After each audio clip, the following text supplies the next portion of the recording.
Yo, what's going on? This is Blair with TheCardGuyz. I know it's been a minute since you've seen me. You might have seen me pop up in a couple of people's videos randomly, but this is the first time I've been back on camera for a minute. Sorry for the wait, sorry for the hiatus. But this video we're doing right now for the channel is probably going to be one of the most important videos that you're going to watch for the upcoming weeks. You know, the North American World Championship qualifier is coming up real soon. And people are getting ready, like losing sleep, just staying up hours and hours playtesting, theorizing and all that, getting ready. But there's stuff you need to know if you really want to do well and either win or either get top 6 at the North American World Championship qualifiers. Just a simple warning for this video: if you're just going to just get your sleeves, just get the free mat or whatever, and you're not really interested in topping or anything, this video is not for you. But I do encourage you to still watch, just in case you get to that point where you want to top and you want to win the whole thing. Alright, so if you see me look down, just bear with me. I got a list. Try to keep on track and just keep it going. The first thing I want to talk about is playtesting and theorizing. Of course, people are going to play the different kinds of decks. We all expect Necros as the best decks, but there are other good choices in Shaddolls, Clifford's, Tellers, Burning Abyss, all of that. It's a wide spectrum, but Necros is undoubtedly the best deck. If you do end up playing meta, like one of those decks, or even anti-meta rogue decks or anything, even though I'm a big meta enthusiast myself, no matter what you're playing, you need to playtest, you need to theorize. If you're playing Necros, you got to know what's your bad matchups, what's your good matchups, what cards are you going to be worried about that people main deck, and what cards you want to put in your side to counteract those cards and counter side them against other people's side decks. You have to take all of that into consideration if you want to do well. And just doing it for a night or two, like last minute whim, without any testing, which sometimes that does happen.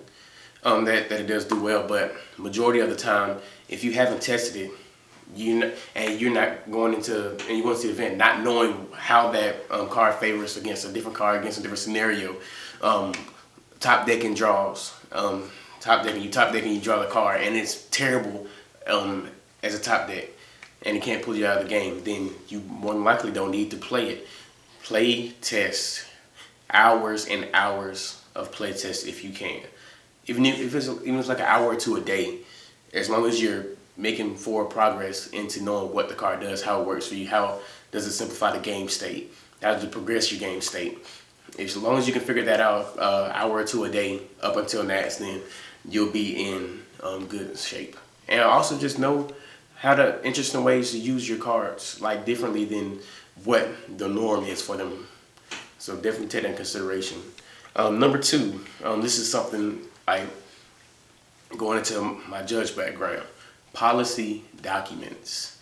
Even if you don't judge regionals, locals, or even premier events like the NAPs or whatever, knowing the policy documents can help you in situations. It's not just exclusive for judges. You can go onto the actual website and download them and read through them yourselves. Knowing the policy documents and what should happen and how you can manipulate certain situations. And when I say manipulate, I don't mean use it for collusion or like dirty rule sharking and stuff like that. I'm talking about using it to make sure that the gameplay is fair for everyone. Like going in and studying that and knowing how things work, why things are ruled this way or why stuff is done that way is really important, especially for NATs. It's really important. I cannot stress that enough. Most of the major events, like the YCS Charleston, like regionals, I think I played in all the regionals I've played in this year. I've actually topped every single one. And we live in Georgia, and I don't even play in Georgia.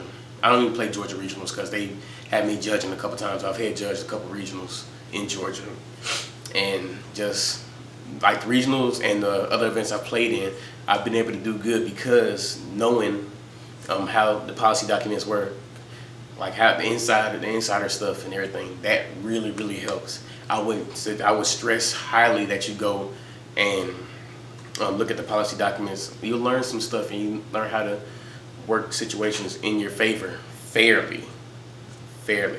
I want to stress that. Fairly. Number 3, I want to talk about slow play. This is a really big tournament. Like, a lot of people just want this to be their dream to be able to go represent the North America in the World Championship. And we're going to Japan. I know a lot of people want to go to Japan, all expense paid and everything. People are dying to do whatever it takes to get that top, to get that trip, to get that fame, that glory, coming in first place, or even top 6. People want to be the next Corbin Duffy or Patrick Hoban or any other big name UDO player. So you can expect a lot of people to try and slow play you, especially if they go into like they end up losing game 1.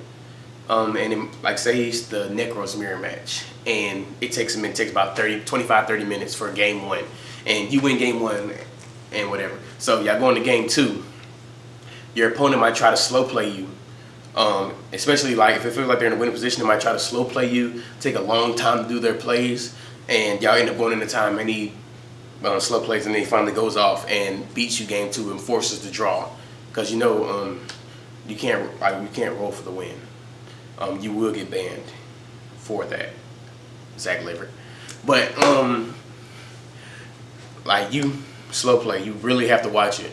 If you think that your opponent is slow playing, it should take about a minute or 30 seconds to a minute for each play, and they have to be forwardly progressing the game. They can't just be sitting there checking graveyard, check hand, check cards on the field, check hand, check graveyard. They can't do that. It's not progressing the game state.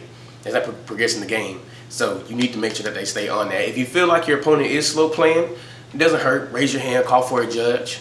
You tell the judge what's going on, what's happening. They're not progressing the game.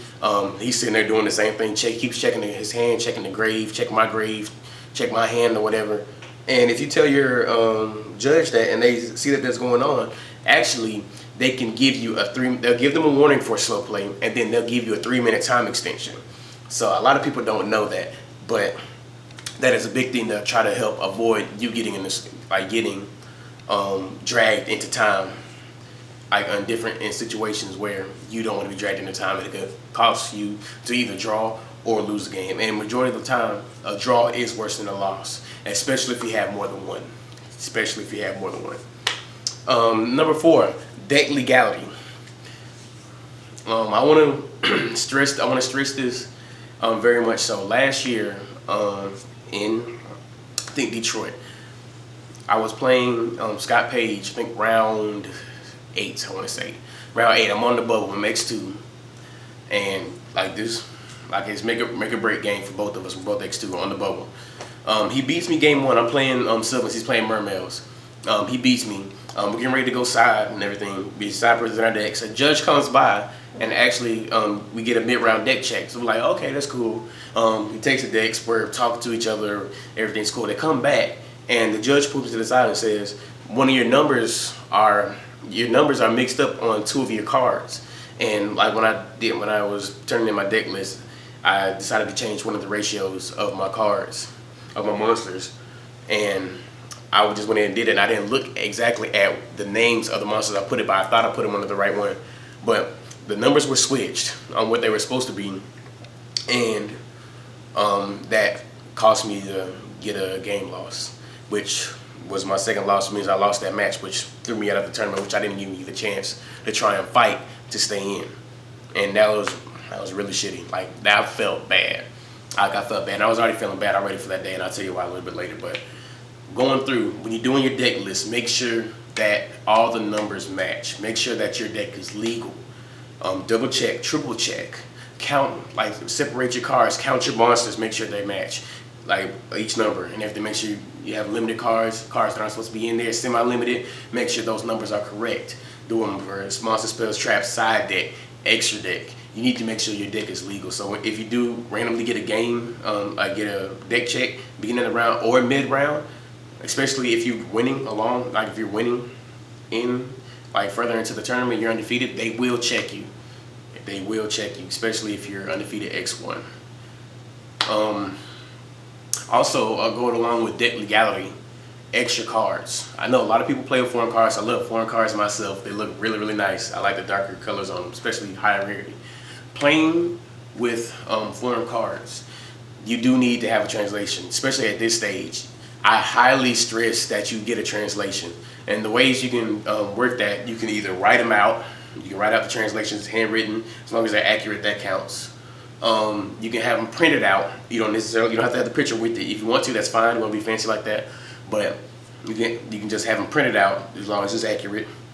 You cannot use your phone. They will not let you use your phone to pull up the text of a card, because your phone will be connected to Wi-Fi. You can't have any Wi-Fi enabled devices on the table at all. Like no phones, no iPod, no tablet, no iPad, no tablet, nothing like that. You cannot have that at all. And also with another way you can play foreign cards legally is you have an English translation of the card, of the actual card. And if you have that, I would suggest you keep that in your binder in a separate box. In a separate box, it's not your main deck box with your cards. Like, keep it in your bag. There's an actual translation. Whip it out, whip out the binder, whip out the deck box, pull out the cards, and show it to them. And then, okay, make sure to do that in a timely manner too. They do try to read your card, especially multiple times. Then, especially if it's a card that a lot of people have seen that they should know what they do, they can try and drag you into time with that slow playing. But do not put the card translations, like if you have the actual card, do not put that in your deck box. If it's in your deck box and you get deck checked, they will give you a game loss for having extra cards in your deck box. They will. And also another thing with that, make sure your extra deck, make sure your extra deck's not double sleeved. You will get a game loss for that. And tokens. Make sure your tokens, if they're the Yu-Gi-Oh card tokens, make sure it's the gray border that says this card is treated as a token. Make sure it's like that, or it's a different game altogether. It cannot be a Yu-Gi-Oh card. That includes your calculator case as well. You cannot have actual Yu-Gi-Oh cards in there. Even if they're banned, even if they're not used or anything, you cannot have them in there. They will give you a game loss and you will be mad. Even the Bandai tokens, the Bandai Yu-Gi-Oh card tokens, you cannot have that at all either. So if you keep those in your deck box, take them out. Please take them out. I can't stress that enough. You will be mad if you get a game loss for that, and that's your last loss, and you lose that match because of that. I'm telling you now, take it out. And just the last thing I want to end this video with, I know it's running a little long, but I just want to make sure that y'all know this stuff. But the last thing I want to leave you with is be confident. If you're really trying to win this event, and you've done all the playtesting, you've done all the grinding, the long night stuff, frustrated nights, frustrated tournaments where you scrub out and try this deck possibility, you think you can't do it, just be confident, believe in yourself. If you got a team, just talk to your team. Your team's gonna have your back, just like the card guys, Spoofy, AJ, Alex, Demarie, Anthony. Like, we all got each other's backs and stuff. Like, just be confident in yourself, be confident in what you've done. Trust your deck. You know what your deck does. You know what your deck is supposed to do. Go through. Don't try and play outside of yourself. Play to your strengths and be able to capitalize on your opponent's weaknesses.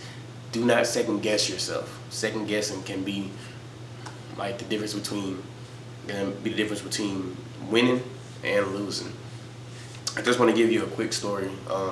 Last year, also make sure you pay attention to your plays, because last year I was playing Corey Roca. I was playing Silvers. He was playing Dragons. We had an appeal, and the appeal ran a little long. They ruled the appeal in his favor, and they gave us a amount of time. They gave us like 20 minutes or say to keep playing because it took that long. And then like we're playing, they come back and was like, okay, sorry, we have to give you 8 minutes. We can only give you 8 minutes. And with that, I get frustrated because I'm like, they took a long time. Things good on the field, and I passed turn without setting the emptiness. And he ends up beating me the next couple of turns. We do end up going at a time, and he ends up beating me just because I didn't set the emptiness, and it really hurt. It really did hurt that I couldn't. No, that was my own fault, because even though it was a fluster or whatever, I should have taken the time to watch and pay attention to what I was doing. Just make sure you pay attention. Like, check every scenario. You have to check every scenario, because if you don't, you will miss something. Take your time, but do it in a timely manner. And that's pretty much all I got. Just make sure y'all click like the video, subscribe, check out all the other videos that came before, videos we got coming up. And definitely, if y'all see us at Nats, come talk to us, come speak to us, say, hey, I saw the video, I like the video and everything. I agree with you, I disagree. Should talk about this, should talk about that. We love hearing feedback from y'all. We love hearing feedback. So just make sure to come talk to us. We'll definitely see y'all in Tennessee. We'll be there Thursday, so we might stop by a local in Tennessee. So definitely, if you see us there, definitely come talk to us. But just if you take heed of everything I talked about in this video, you definitely do great at Nats. But wrapping it up, this is Blair with the Car Guys. Peace.